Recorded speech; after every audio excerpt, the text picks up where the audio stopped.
Welcome to me Pramila recipes. ఇవాల్టి ఎపిసోడ్లో నేను మీకు చింతకాయ పప్పును ఎలా తయారు చేయాలో చెప్పబోతున్నానండి. ఇది చాలా టేస్టీగా ఉంటుందండి. మనకు మామిడికాయ పప్పు ఎలా ఉంటుందో ఈ చింతకాయ పప్పు కూడా అంతే టేస్టీగా ఉంటుంది. అంతేకాకుండా దీన్ని చాలా ఈజీగా తక్కువ టైంలో ప్రిపేర్ చేసుకోవచ్చు అన్నమాట. మరి మీరు కూడా మీ ఇంట్లో ఒకసారి తప్పకుండా ట్రై చేస్తారు కదా.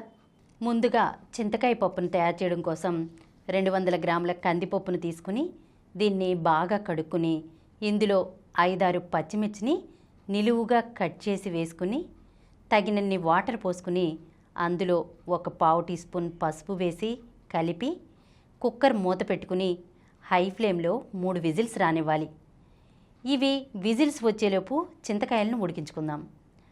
ఇప్పుడు 1/2 కేజీ చింతకాయలను తీసుకుని శుభ్రంగా కడుక్కుని చింతకాయలు మునిగేంత వరకు నీళ్లు పోసుకుని మంటను మీడియం ఫ్లేమ్లో పెట్టుకుని 7-8 నిమిషాల పాటు ఉడికించుకుంటే చింతకాయలు మెత్తగా ఉడికిపోతాయి అన్నమాట.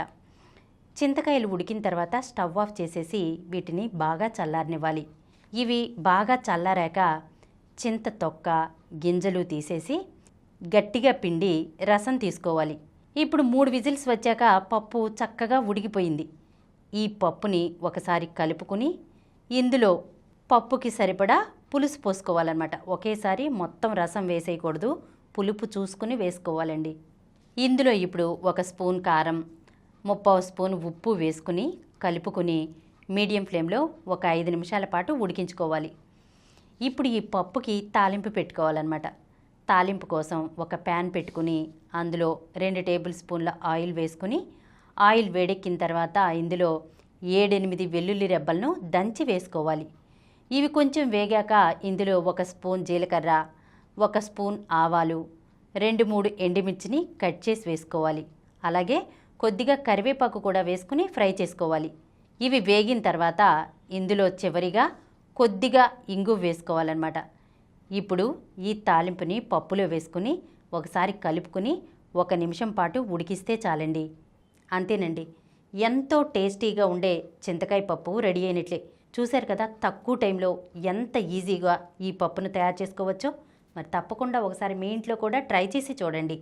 ఈ వీడియో మీకు నచ్చినట్లయితే మా ఛానల్కు సబ్స్క్రైబ్ చేయండి, లైక్ చేయండి, మీ ఫ్రెండ్స్కి షేర్ చేయండి.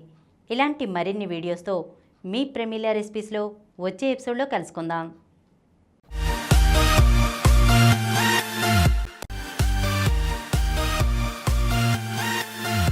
ఈ కార్యక్రమం మీకు ఎంతో నచ్చింది కదా.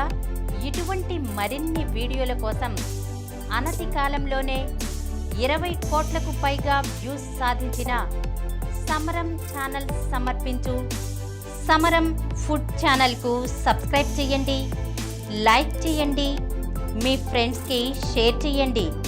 అలాగే ప్రక్కనున్న గంట సింబల్ని ప్రెస్ చేయడం మర్చిపోకండి.